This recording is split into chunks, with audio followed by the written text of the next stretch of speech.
This is just one of those videos where I read an article out loud to you because I liked it and thought it was funny. This is How to Live Forever and Get Rich While Doing It, published in the New Yorker in August by Tad Friend. Although when I read it, it was called Live Long and Prosper. That's right. I have a subscription to the New Yorker and I read it. You can make fun of me. It's fine.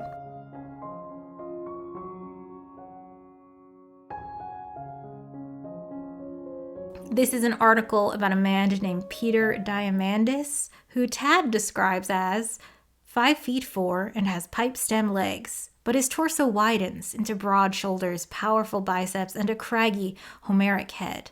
A craggy Homeric head. The composite effect is of a genie emerging from a lamp. Sure. You may have heard of this guy because he was in the news in 2021 because he held a COVID super spreader event where 86 people who paid $30,000 each to attend this lecture series all got COVID. And then after, Peter Diamandis posted a private video to his YouTube channel, a thing he is responsible for, that was a webinar by an anesthesiologist named Matt Cook. And in that webinar, Matt Cook just spouted a bunch of pseudoscience, like fake cures for COVID, and recommended that all those people do that. Things like drinking amniotic fluid and shotgunning a bunch of amino acids how do you say that? Ivermectin, that one, a bunch of trash nonsense bullshit. And someone leaked the video and it spread all over the news. I'll link one of the articles by Eileen Gao. She reached out to Peter Diamandis and was like, hey, why did you post this video? And he suddenly changed his tune. Well, let me read you his quote. As an MD and a scientist, I have a special responsibility to learn from my mistakes, lead by example, and use the resources at my disposal to make a positive difference and improve the health and safety of everyone on this planet. And I just want to say, okay, that's not an apology. It's not an admittance of wrongdoing. Do you think hosting a super spreader event was bad? Or do you think posting the video was bad? Or are you comfortable with both those things? It's not clear from this quote. I also find it very interesting that he calls himself an MD and a scientist. That's interesting. Anyway, Peter Diamandis, he's just one of those guys. A billionaire, funds a bunch of companies and some of them become worth something and he sells them and loses interest and does a bunch of other stuff. So convinced that he has valuable things to say that he is willing to do an interview with the New Yorker where they describe him as giant head guy who skips leg day. Also, he's willing to tell the New Yorker that he has developed a series of laws that he lives by that he calls Peter's laws. And I would love to give you some examples. I want you to picture that poster of the cat that's hanging from a tree branch. Peter's laws. When forced to compromise, ask for more. Peter's laws. If you can't win, change the rules. Presumably he brings these up in his daily conversations because he brought it up to the guy who wrote the New Yorker article, Tad Friend, and Tad Friend was able to catalog 4 of these in the article. But just imagine you have to talk to this guy for work and the guy just refers to himself in third person while you're drinking coffee and just says, Peter's law number 22, the day before something is a breakthrough, it's a crazy idea. And then he just pauses that was a normal thing to do. And you have to somehow respond to that without laughing in this guy's face. Yep. Okay. He calls his network of people and his various business ventures of podcasts and health clinics and seminars about medicine that's fake the Peterverse. He says that about himself. And I'm going to read this one to you because I want to get it correct. I don't want to misquote him. He calls the news the amygdala stimulating dystopian from the clickbait media. He always wears the same outfit, black shirt and jeans because he's a billionaire. He's busy. He's important. He doesn't have time to decide what to wear. The fact that he wears the same outfit every day is interesting. And he wants you to know that he does it because he's smart. That's why he mentioned it. Duh. These guys, they always have a bit. And Peter's bit is that he's interested in reversing aging or longevity. Sure, why not? From the article, in December, Diamandis stood before 200 doctors and scientists and vowed that in the coming decade, our wish would begin to come true. It's either a hardware problem or a software problem, and we're going to be able to fix that. So, according to Peter, for last December, so he's got about 9 years left, dying from aging is either a software problem or a hardware problem, and we're going to be able to fix that with his help.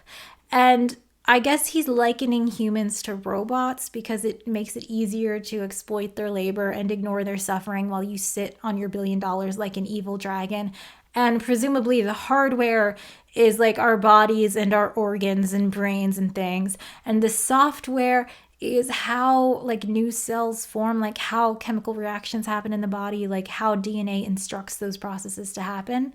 Sure, that's just two things. That's doable in a decade, right? You just have to check two things. It's either hardware or software. That should be easy. This guy has a lot of quotes like that. Like you read this article and he says things like, it's either hardware or software, and then you read any other article or interview or watch any of his many, many YouTube videos and he says the same sentence over and over. I guess it's kind of like how they wear the same outfit every day. Like it solves decision fatigue to have to think of something to say. So like a robot, they have a script of like 15 things they're just going to repeat over and over. His money-making venture, one of the many, is that he has a clinic that he has started with 2 actual medical doctors. And Tony Robbins, motivational speaker, kind of canceled, I guess. I hate how much I read about Tony Robbins to talk about this article when none of it matters.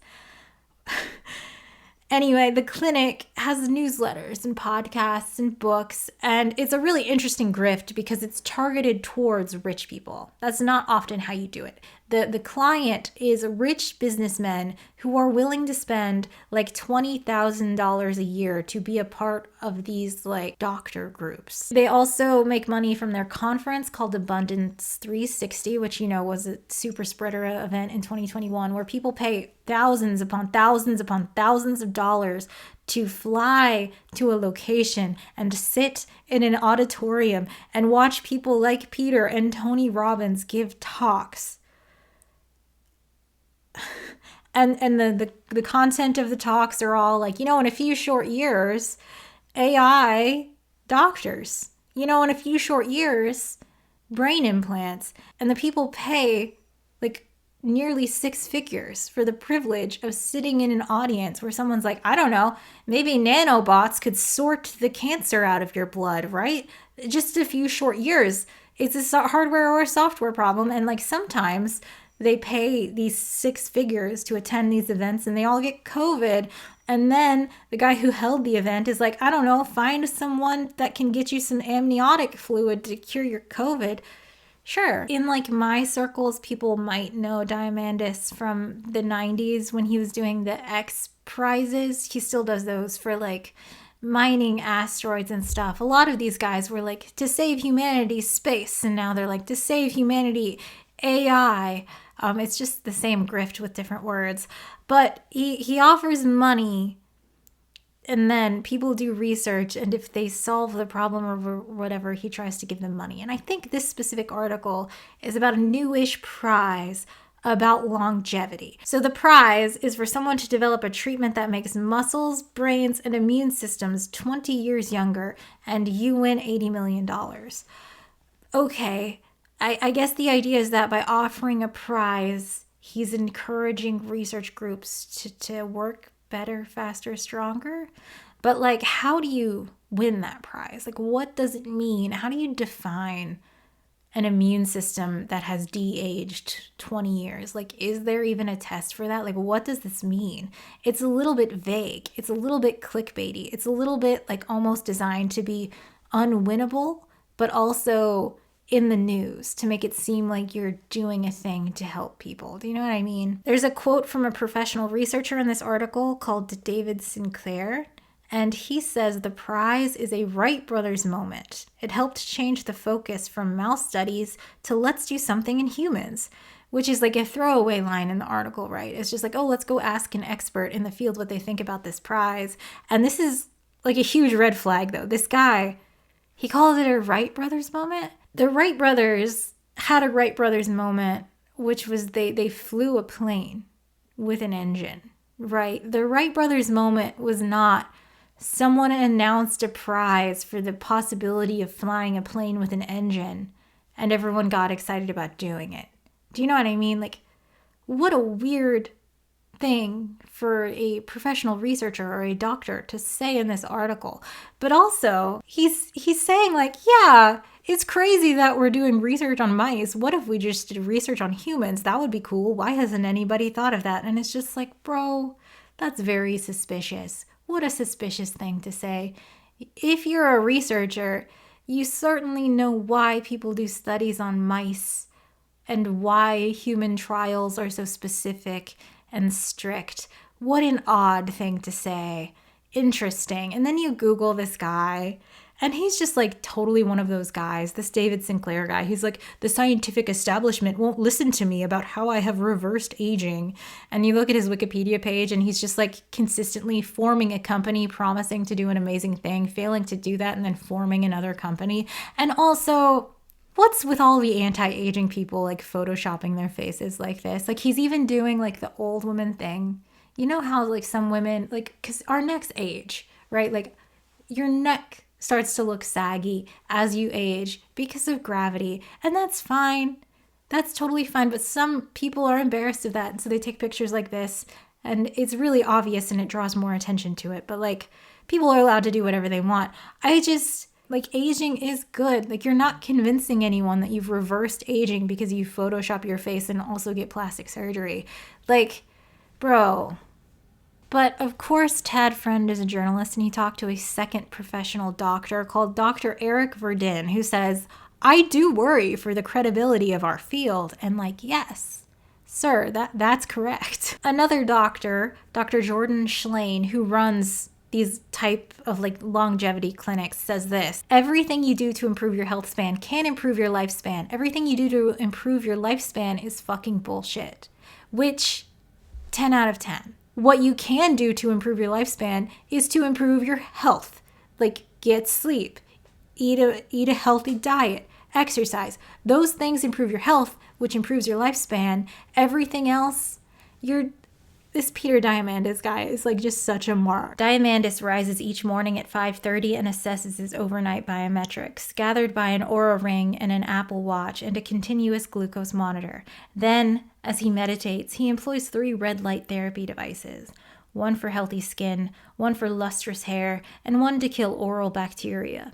Along with a Kachava shake, he consumes the first of 5 daily pill packs. This includes a GLP-1 agonist, a mitochondrial stimulant, a stress dampener, and a nootropic for cognitive enhancement. After using a toothpaste tailored to his oral microbiome, he begins his morning Zooms while pedaling a stationary bike. He also pumps iron and pins his daily protein intake at 150 grams, 1 gram for each pound he weighs. I love the quotes from these doctors in this article because Tad Friend, the author, is getting the opinion of real doctors and then just listing all the stupid bullshit that these people do, just like their ice baths and their weird calorie restrictions that change based on what hour it is, and how they wake up and meditate for 4 hours and shine the red lights on their faces. And then Tad Friend gets another doctor to just be like, yeah, that's bullshit. There's no evidence that works. I love it. I don't know if you can tell, but like this video right here, this account right here is a Tad Friend Stan account.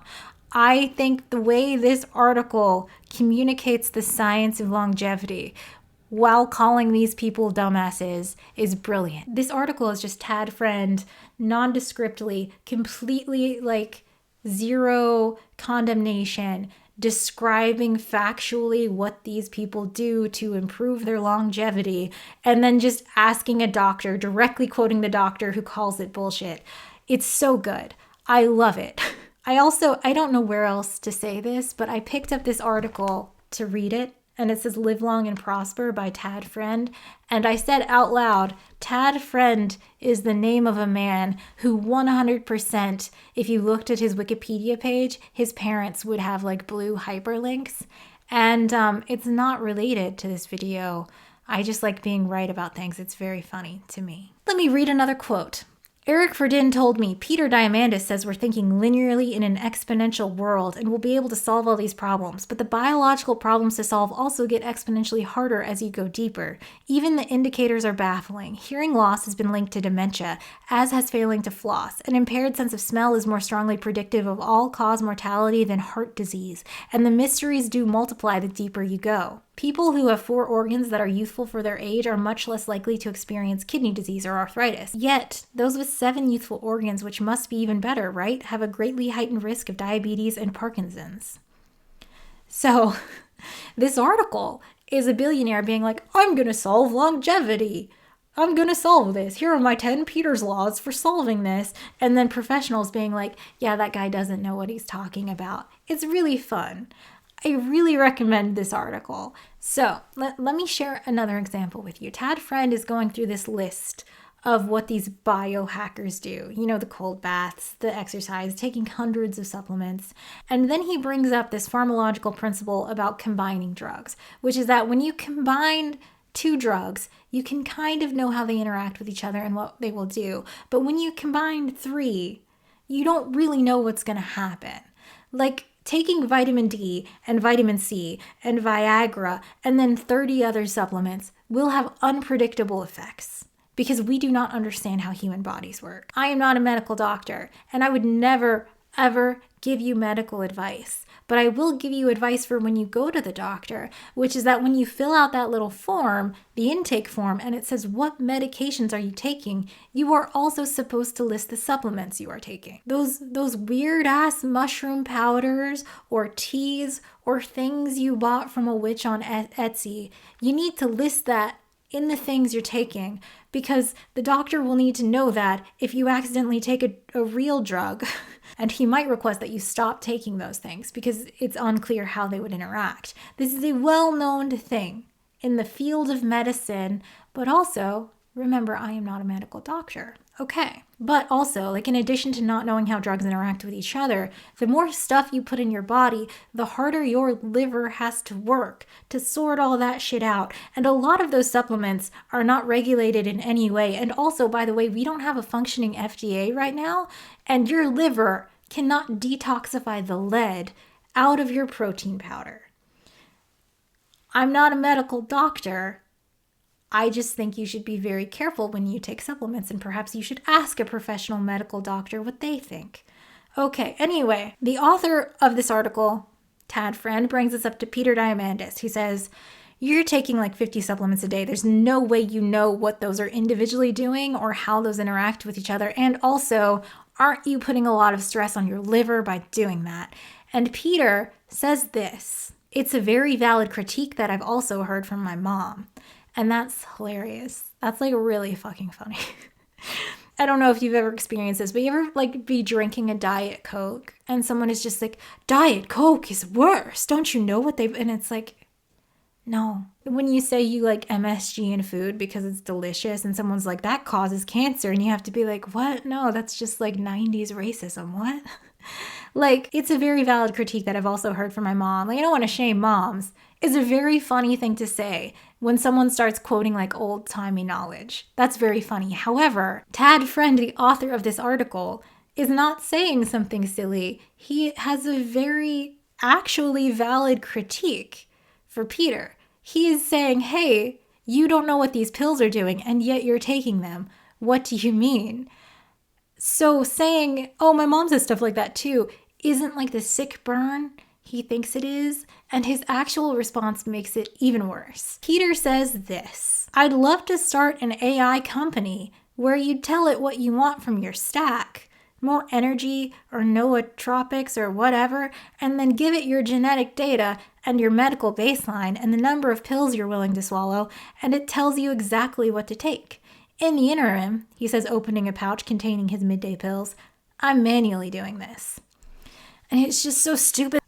Like, what do you mean you would love to start an AI company? Like, you would love to start an AI company that does magic? We don't know how the pills interact with each other. We don't know that. If we don't know that, how would an AI know that? AI doesn't exist. Like, AI does not learn new knowledge. AI does not do experiments. What do you think AI is? This man literally thinks he could like put a drop of blood, a single drop of blood, in a machine, and then the LLM would be like, take this vitamin C pill and this Viagra pill and this blood pressure thing. Like, he thinks that that's a thing.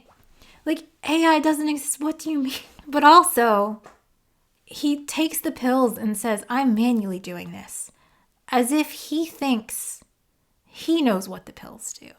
He thinks he looks at his biometric data from his Aura ring and he's like, I guess I'll take this 52 pill stack today. Like, he's not manually doing anything. He's just shoving a bunch of useless pills in his mouth and making some very expensive pee. The journalist is like, listen, there's a very real problem here. You're taking multiple pills. You have no idea how they interact with each other or what they will do when they're interacting with each other.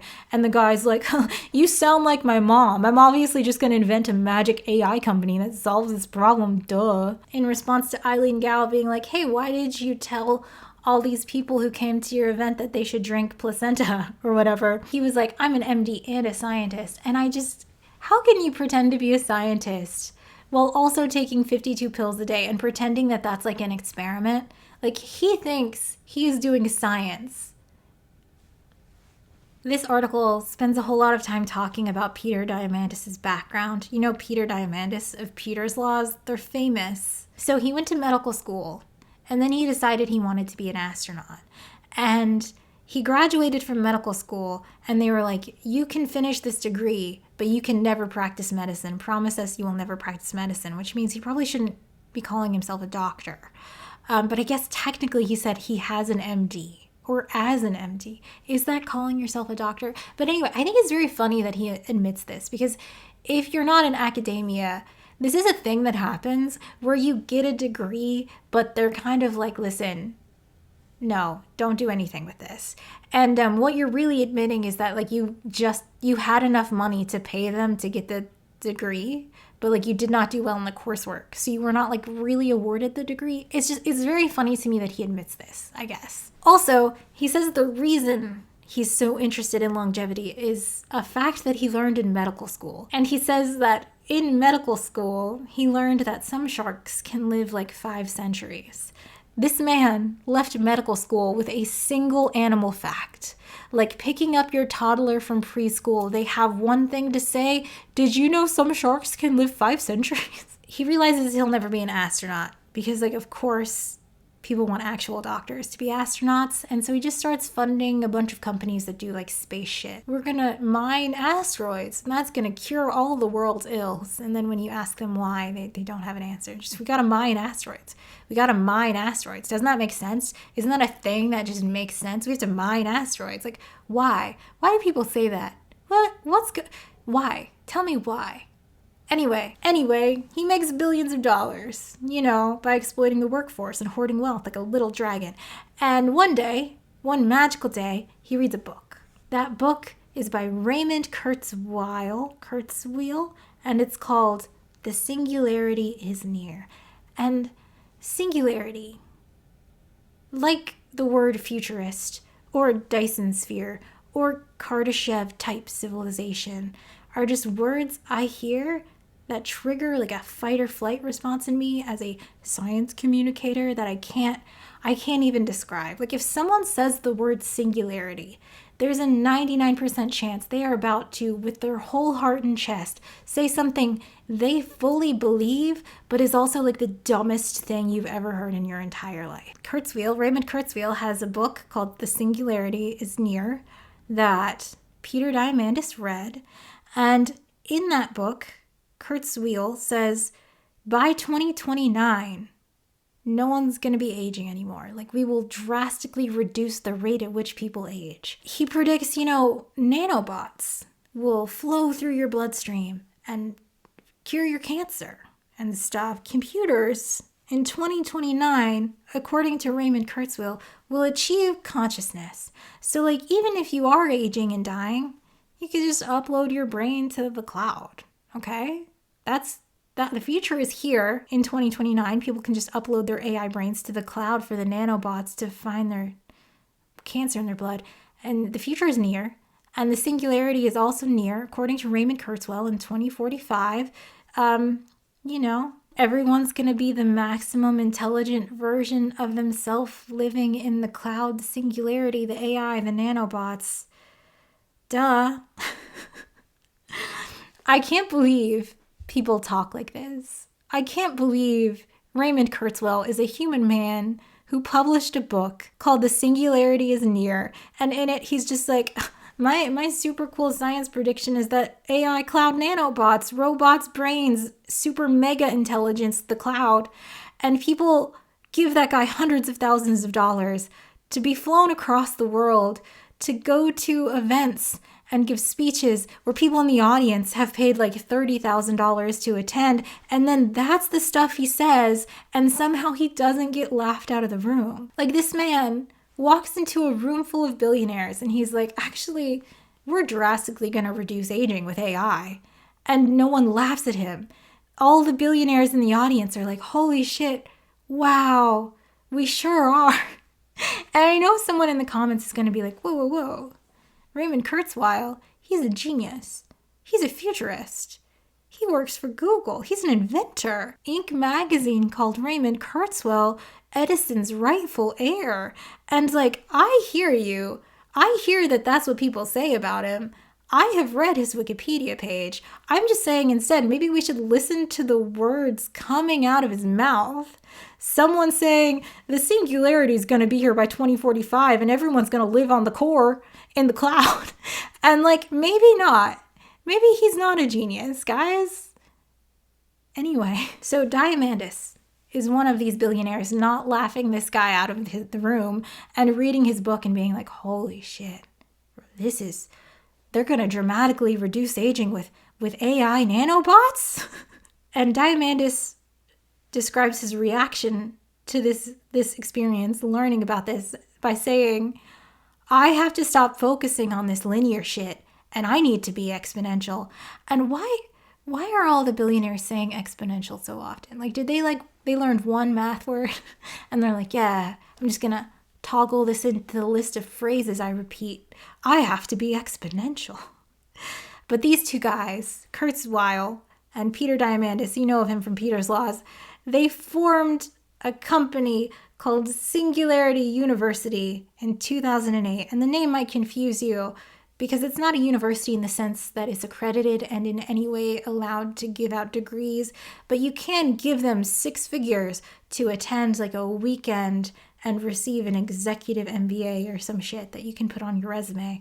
So the funders and supporters of Singularity University include people like Larry Page, Peter Thiel, and Elon Musk. No surprises there.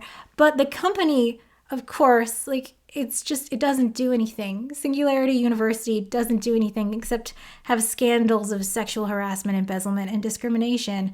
And now it's, of course, a for-profit company, but don't worry, they're under new management. It's fine. You can totally give them 6 figures to get an executive MBA from them. It's fine. Okay, so we're just moving through this article. We're having a great time. It's really fun. I'm really enjoying this article. I think it's really good science communication where it's just like, listen to the words coming out of these people's mouth. And I would love to read you another quote from Peter Diamandis, you know, of Peter's Laws, about a discussion he had with Raymond Kurzweil that gave him like a aha moment. The article says he was rocked by this holy shit moment. So let me read it out loud. This is Peter Diamandis talking. I realize that there is a tremendous amount of energy that hits the earth from the sun, but that energy is not in usable form. Technology can make it usable, make it abundant. When I started thinking about it, technology can take anything from scarcity to abundance, including time. I feel like we should take this quote and put it on shirts.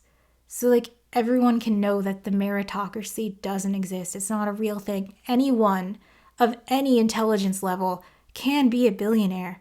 This guy described realizing the sun puts out more energy than we use as a holy shit moment. And he felt that it was such a holy shit moment that he told this story to a reporter on the record, knowing that the reporter would publish that story. That's the genius of this article. Tad Friend is just letting this guy speak for himself. Listen to how intelligent this person sounds. Are you willing to give him $100,000 to fly to his abundance conference and listen to him speak? Are you gonna pay $20,000 a year so that he can give you a pill stack of 50 pills you're gonna take a day? Are you gonna let them measure what's going on with your blood and your pee? No. This guy just learned that the sun produces energy. This guy calls himself an MD and a scientist.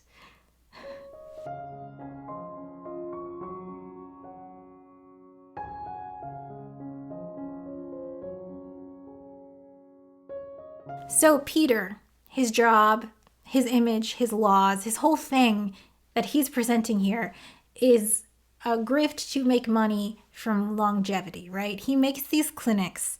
The annual membership is $22,000 plus $5,000 for all the supplements and the tests. He's got 2,600 patients. There's also an option that it doesn't say how many people have taken to pay $85,000 a year to have an exercise coach and a nutrition coach and a stem cell education plan, a plasma exchange plan that costs $10,000 per treatment. And he makes money from this, right? From these people. But also, in the event that maybe one of these treatments turns out to actually do something and be a longevity cure enhancement escape velocity, whatever the fuck he's calling it, he would make money from that as well. In the meantime, he makes money by hosting these events, which people pay to go to, where speakers show up and they're like, AI, nanobots, holy shit, nanobots, yeah dude, nanobots, fuck, nanobots. I imagine that's what those conferences are like. But you can pay him 6 figures to attend one of those. But also, he'll talk about this in his books, which you gotta stop bragging about having New York Times best-selling books when you have $1 billion. You could just buy all those books. Like, it's meaningless. He's got his newsletter, he's got his podcast, he's got his YouTube channel, which, to be fair, has a very respectable number of subscribers to view counts. So, he didn't buy subscribers on YouTube. He could have afforded to, obviously, but also it makes me really sad that there are that many people watching this garbage. Whatever. So, Tad Friend, again, doing a great job with this article. Implicit in this narrative is the belief that technocrats aren't hogging resources for vanity projects. They're fixing the world. One X-Prize HealthSpan donor, Daniel Krizek, a biotech fund manager who plans to invest $1 billion in longevity, espouses the values of effective altruism. That principle, popular in Silicon Valley, holds that philanthropists should save the most lives they can, including the billions of future lives that might be enabled by a particular action. You could put $1 trillion into Africa and feed the continent forever. That's what he sounds like to me. Krizek told me, but I believe it's better to spend the $1 trillion on going to space, because all the scientific advances that come from that will save many more lives in the future. And this is just a shocking thing to admit out loud on the record to a reporter who's going to print that next to your full name. Yeah, I'm sitting on the resources to feed the entire continent of Africa, but I simply don't want to. Because, future people, I'm benefiting them instead. I'm a philanthropist. Look at this guy. God damn it. Fucking bros. How would helping future people somehow be better than helping the people that actually exist right now? The people that literally actually do exist right now? To say this out loud and have it be in print. I bet this guy goes to sleep thinking he's a good person. He's a philanthropist. He donates money to the future people that don't exist. Billionaires are. Anyway, Peter Diamandis, of Peter's Laws, he's not like that as much, at least not vocally. I don't know about his actions. But he says this: I think there's a single tide that floats all boats. AI will feed the hungry, solve the climate crisis, and get us into space. But I did this other video about Eric Yuan, the CEO of Zoom, a company that looks like this, and I talked about malicious optimism. And that's just what this feels like, right? I'm Peter Diamandis. Yeah, I'm hoarding billions of dollars and stealing researchers away from researching actual diseases so they can lengthen my life, a man who already has all his needs met and will definitely outlive most people because of access to medical care. He's like, but AI will fix it.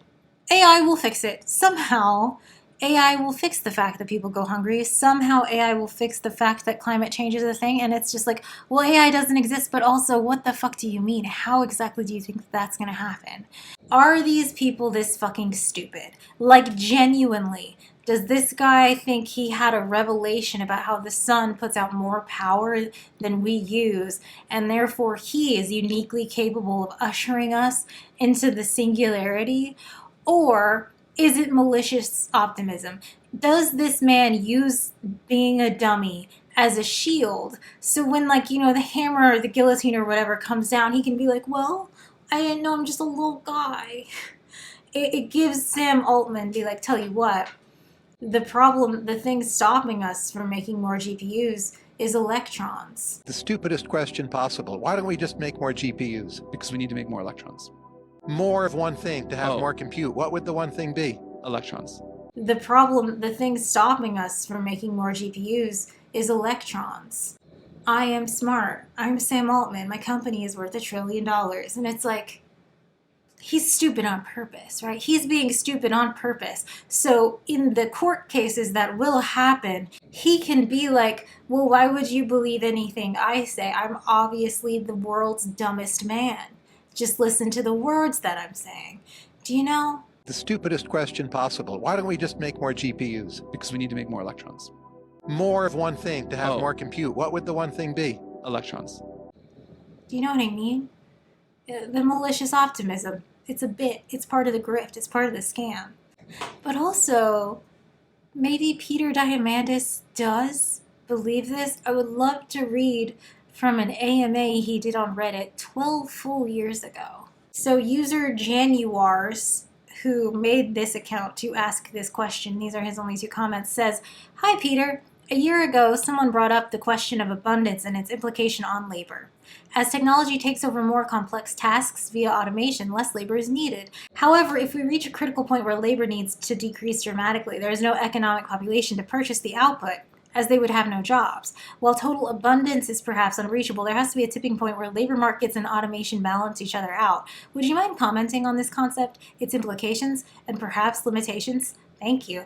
What a well-written question. We love to see it. 12 years ago, people could write sentences. It was crazy. Peter Diamandis responds, and I want you to know he has more points than the previous question has. He got more internet points for this response. "Great question! There is a race to the bottom. What you say above is true. It is also true that we spend our money. Health, education, energy, etc. is demonetizing, i.e. tech is making it effectively free, all caps.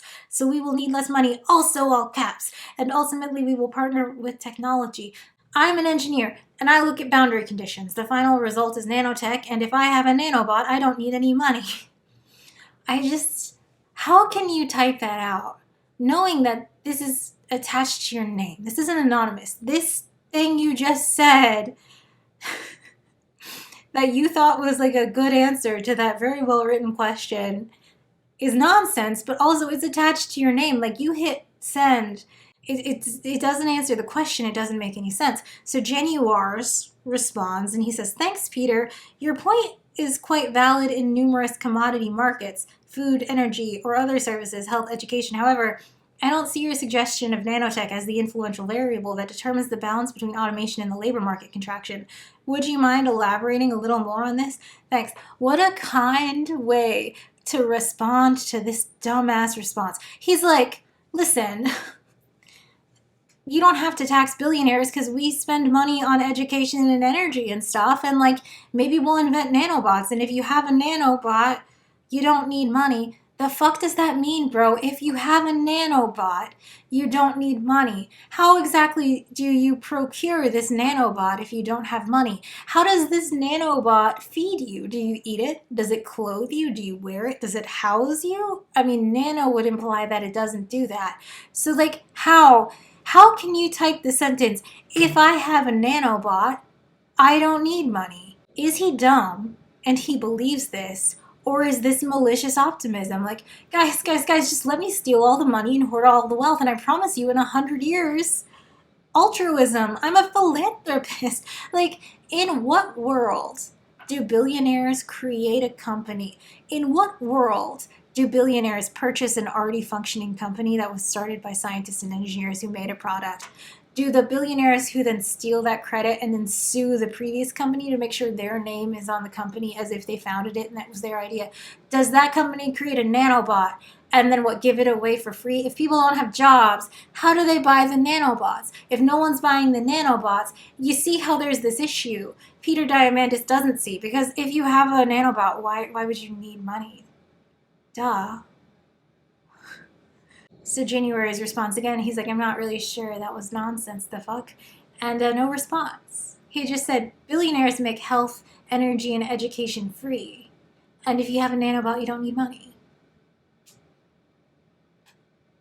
And then, of course, here he is 12 years later saying the exact same stuff to Tad Friend.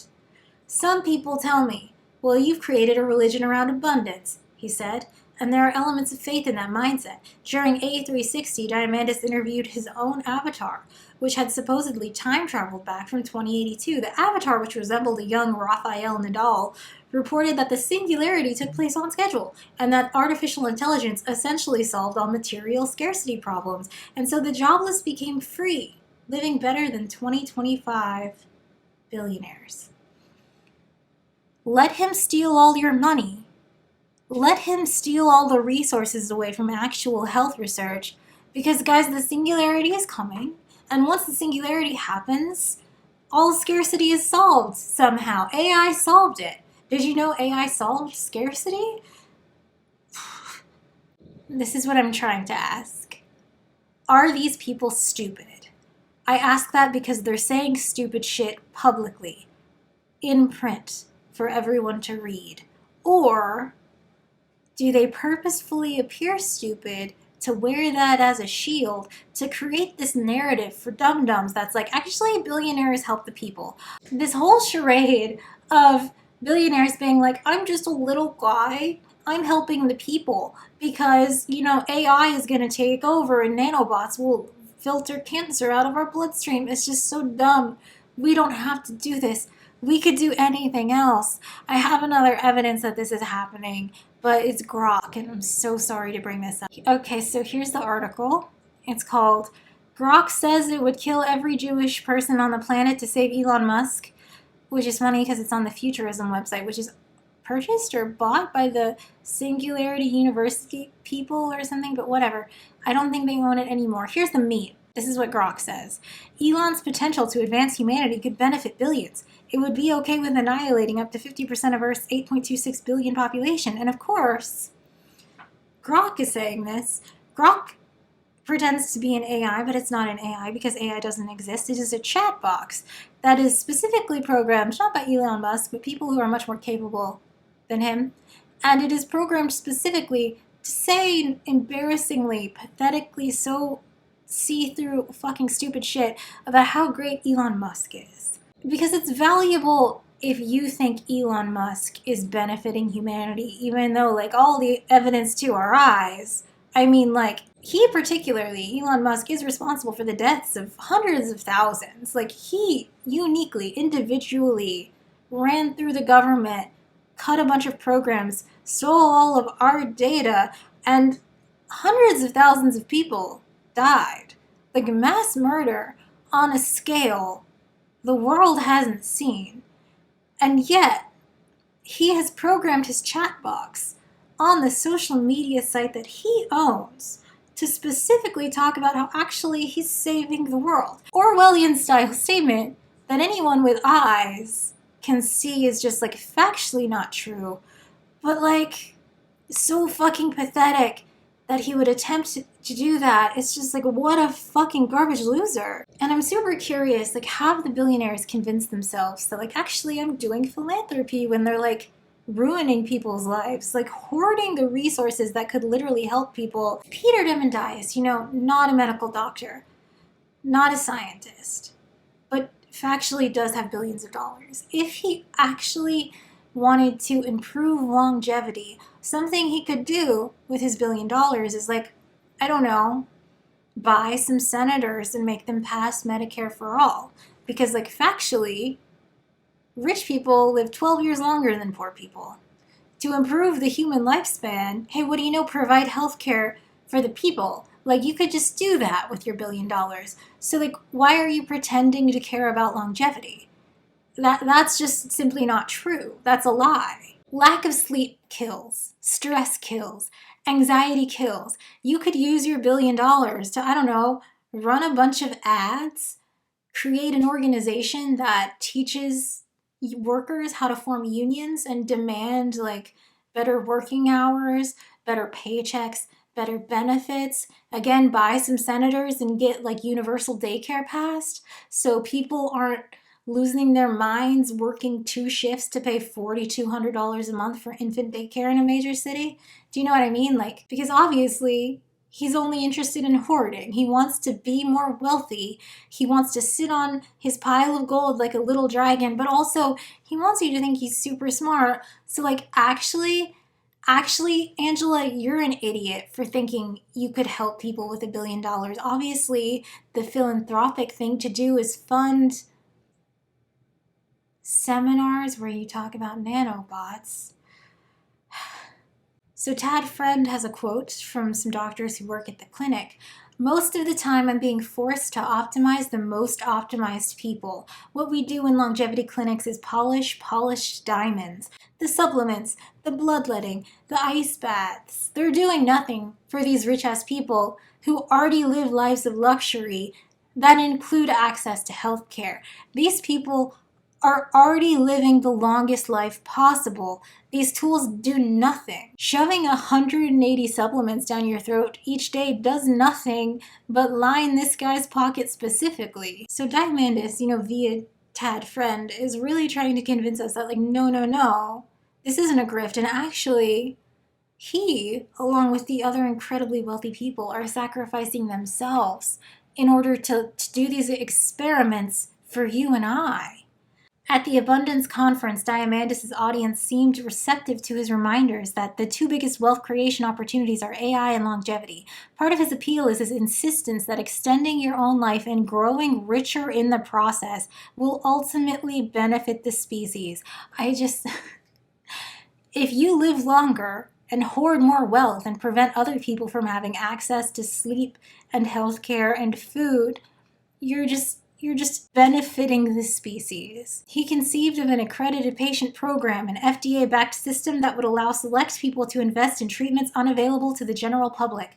My basic idea is, I have enough money, and I'm of sound mind. I'm gonna try it. He contends that the longevity-pursuing risk-takers he lives among are actually selfless. Any negative effects from technologies that don't work will be experienced by the wealthy, he said. You could see it as their sacrifice for others, both financial and eventually biological. He's just a selfless little guy. The billions of unearned wealth he just sits on like a little dragon that he has physically taken. He has physically taken by exploiting the work of others, preventing those people from having access to food and healthcare and sleep and access to housing. You see, they're suffering, but really he's suffering because he wakes up and puts the red light on his face. Who's really suffering here? Us? The peons, the worker bees who have a shortened lifespan because things have been taken from us and there's a giant wealth inequality? Or that guy who volunteers to take 50 pills a day? Who's really suffering?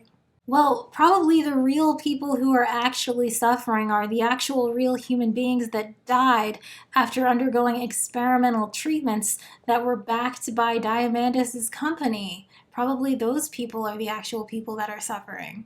In January, the Times reported that Xthera Medical, the company whose blood filters Diamandis praised at the Buck Institute, had sold thousands of its devices to a company with a clinic in Antigua that offered miracle treatments to patients with metastatic cancer. The Times described harrowingly neglectful care and said that at least 6 patients had died after treatment. The story also noted that the company continued to promote the clinic despite warnings from Xthera employees. When I asked Diamandis about the reporting, he said that it had paused a lot of the Fountain of Life's plans. Then he added, "Listen, They've also had some incredible breakthroughs.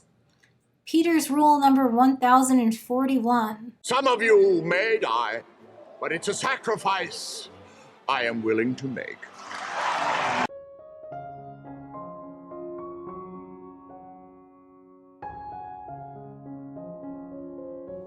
So these people, these rich people, they're obsessed with living forever, right? Isn't that weird? Like, I don't understand why. Like, you and I, we have to go to work. We have, like, limited resources and limited time. And, like, maybe if we could live an extra 20, like, healthy years, we would use that to do stuff, Hobbies, read books, spend more time volunteering or with family, maybe I would play with my grandchildren instead of dropping dead on the floor of Walmart because I can't retire. But like these people, they have unlimited money, essentially. They also have the maximum amount of time a human being can have because they don't have jobs. They can just do whatever. And yet they spend their lives popping 50 pills a day while ignoring their families to get on a plane and fly across the world to attend a super spreader event where people like Peter Thiel and Elon Musk give a talk about, like nanobots. Like, do you literally want to increase your lifespan so you can keep doing that? Like, that's your goal here? And Peter Diamandis is like, yeah, literally, that's what I want to do. Again, to just keep reading to you this article, which is wonderful, by the way. Please go read this article. Peter says, there's so much fascinating stuff happening right now that if I didn't have a family, I would be in meetings and conferences every second. He told me I could literally be on an airplane circling the globe nonstop. This man is literally living his dream, ignoring his family, flying to meetings with strangers, getting up on a stage and being like, guys, sharks live a long time. What if we did? You want to extend your life so you can spend more time with Tony Robbins?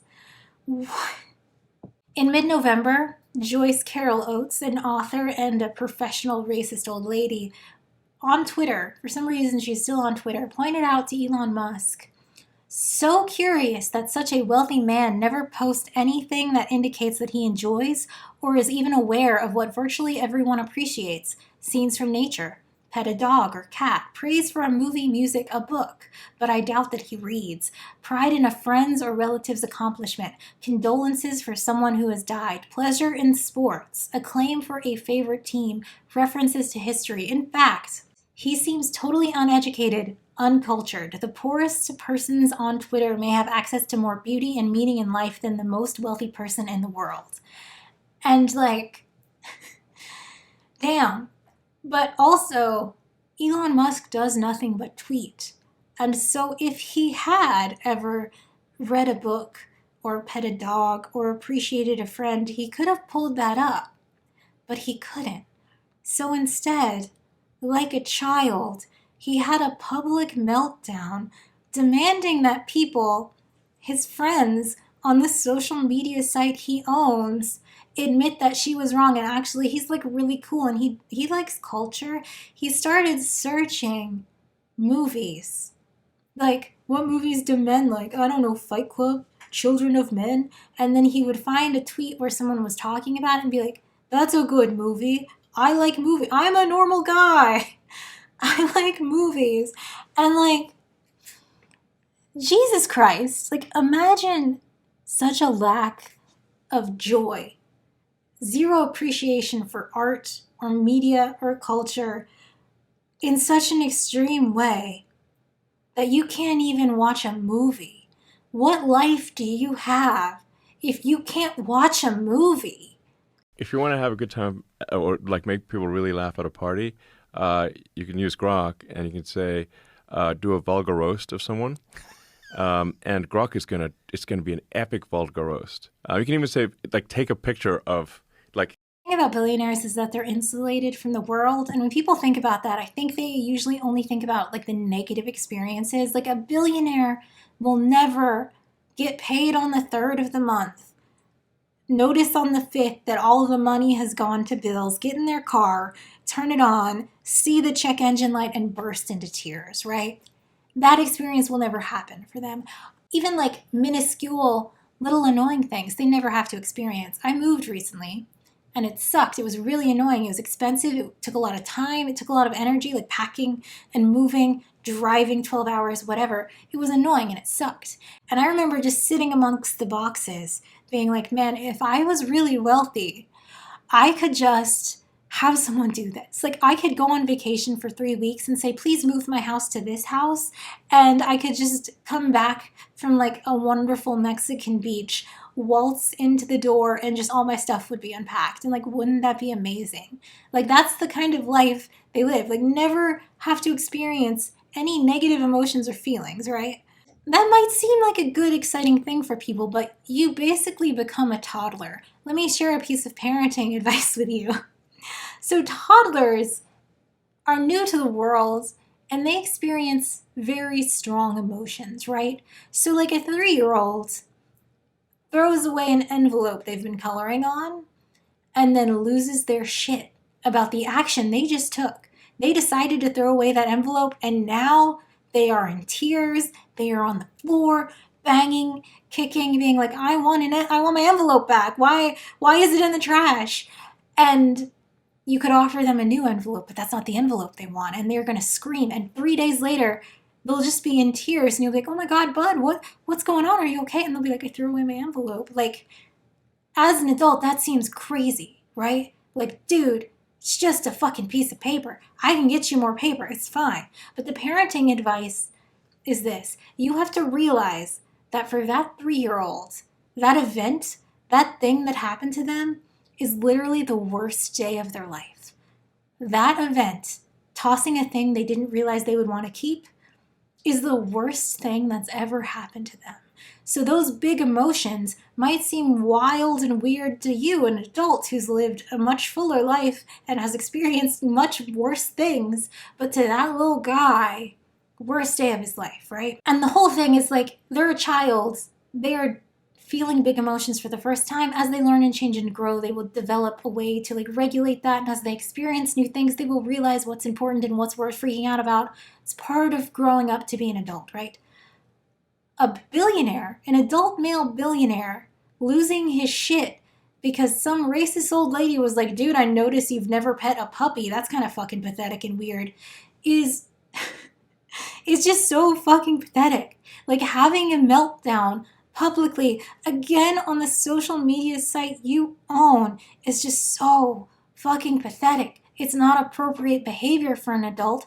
It's embarrassing. And oh my God, how has no one in his life shown enough love for him to be like, dude, what the fuck? Stop posting. But something else I think people don't think about is when you are a billionaire, you are insulated from those negative experiences, which can lead you to act like a toddler in an embarrassing, pathetic display publicly that's there forever.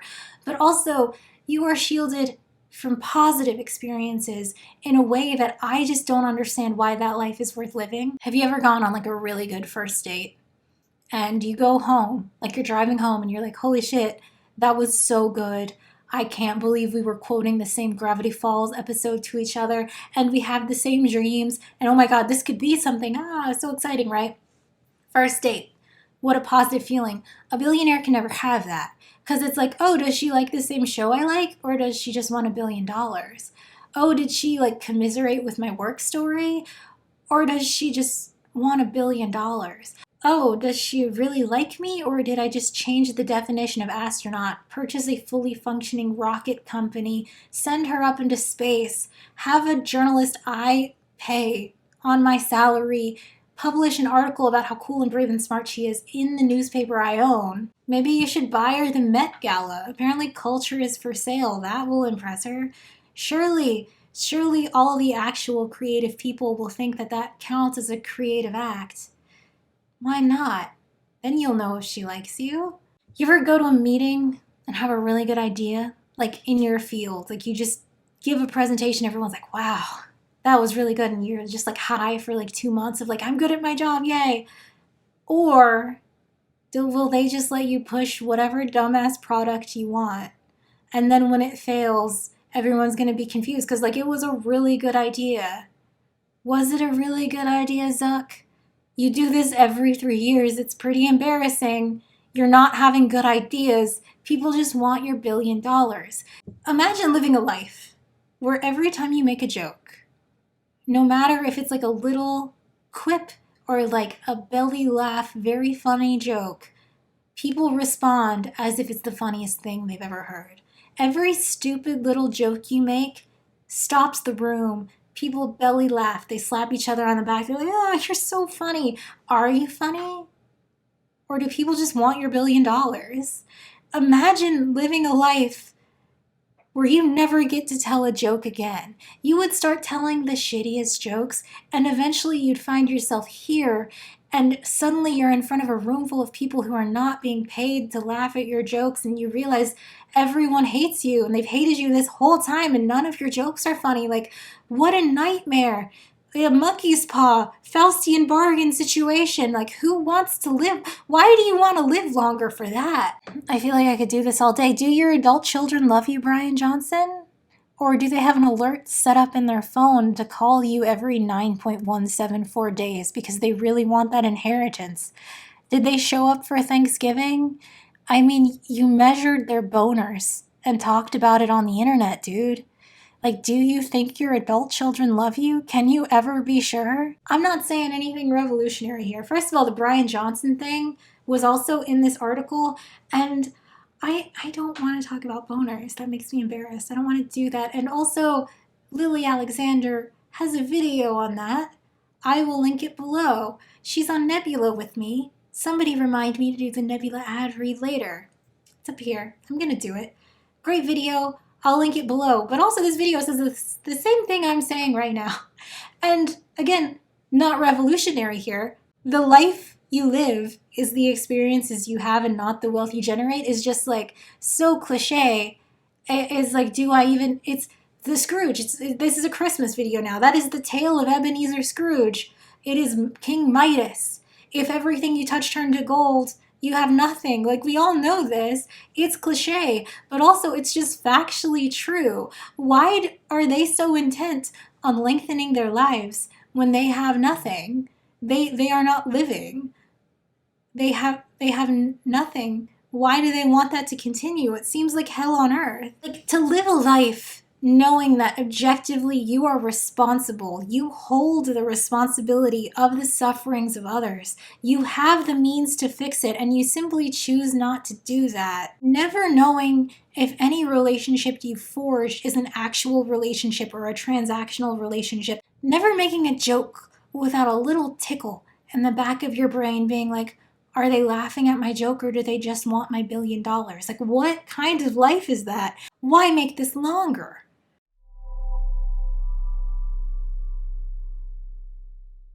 Nebula is a streaming service that I post videos on. I also have videos over there that are not on YouTube. Here are the thumbnails of some of them. Go watch them if you want. But here's the pitch. Here's the real thing. I did a video about PBS Kids and how awesome it is.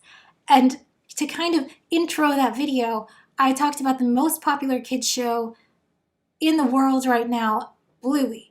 And I said, hey, I'm not going to answer this question, but isn't it kind of weird that Bluey is for adults? Isn't that weird? And then I said in the video, well, I'm going to get comments from Bluey adults, partially because Bluey adults are real weird about Bluey. That is a different video. And then, you guys, 2 days later, Nebula exclusive, Lindsay Ellis video, Bluey adults. Like, I said, man, I would love to see a video about Bluey adults. That's the dream of Nebula. If you would like to support the channel, I don't remember the numbers. I will voice over the numbers. Hey chat, I thought it was 40% off the yearly subscription, but actually in December there's a deal right now where it's 50% off the yearly subscription. So you can get a year of Nebula for $30, which is a great deal. And also, if you are gifting at this time. What a great gift. I love giving subscriptions as gifts. Also, there's a 3-day free trial, so you could just sign up with my link and watch all the things you want and then cancel. But like, who would do that? Who would do that? Okay, bye. Thank you. Sign up with my link, QR code, link in the description. Watch my PBS video there as the appetizer, what's going on with Bluey, and then watch the real Bluey video, the meat and potatoes of the Bluey situation. I love that that happened. Like, imagine saying, man, I would love to see a video like this, and then one of your favorite creators just happened to have been making that video and posted it. Like, I don't know her, but she, like, just, that's crazy. It's a good video. That's the dream of Nebula.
Why make this video? That's the question. I'm not making science videos for a while. For reasons, it's fine. But I have been making billionaire videos for a couple years, so this is not out of place for me, I think. But sometimes when I make videos about billionaires, people are like, stick to science. You're just jealous of the billionaires. Bill Gates is a good billionaire, actually.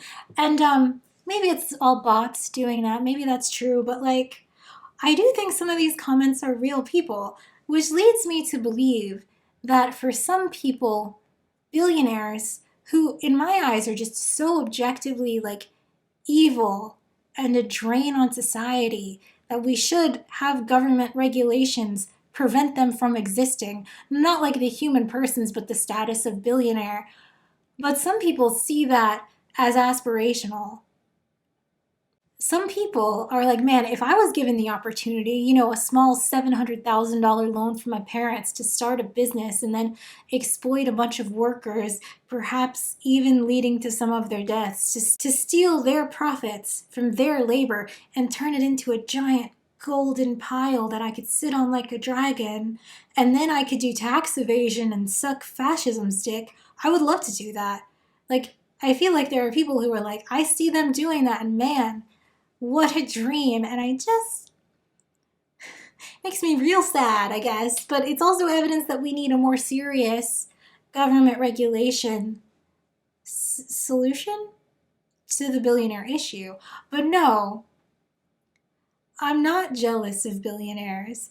Do you think Robin Hood was jealous of King John, do you think, like, the people who work at Walmart, who work full-time jobs and do not receive compensation or health insurance or overtime or 401k benefits, who had their SNAP benefits rescinded and sat down to an empty Thanksgiving table, do you think they look at the billionaires who stole those things from them and they're jealous?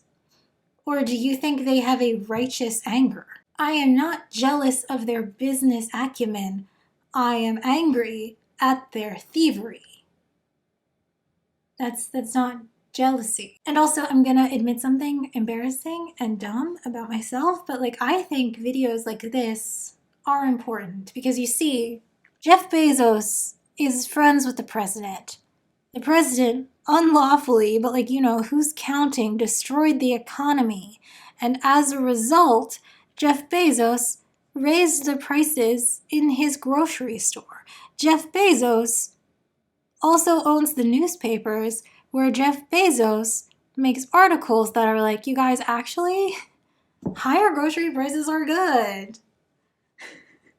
So I just think it's important that, like, collectively, we all sit here and we say, hi, we're not falling for this garbage. Like, no, we're not falling for it. We don't think you're smart. You can host as many conferences as you want where you get up on stage and you jump around and you're like, AI, nanobots. Like, no one thinks you're smart. No one thinks you're doing anything. No one thinks you contribute anything. No one thinks you have a creative bone in your body to ever actually solve a problem. All you've done is hoard the wealth and steal it and take it from us.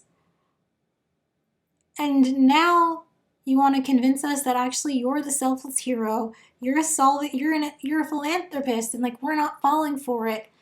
No, you're not. I do think it's important to say, like, we don't believe you. We are laughing at you.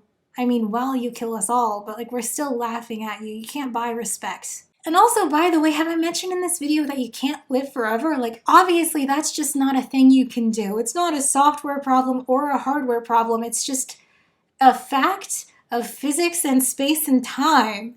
This whole thing is a farce.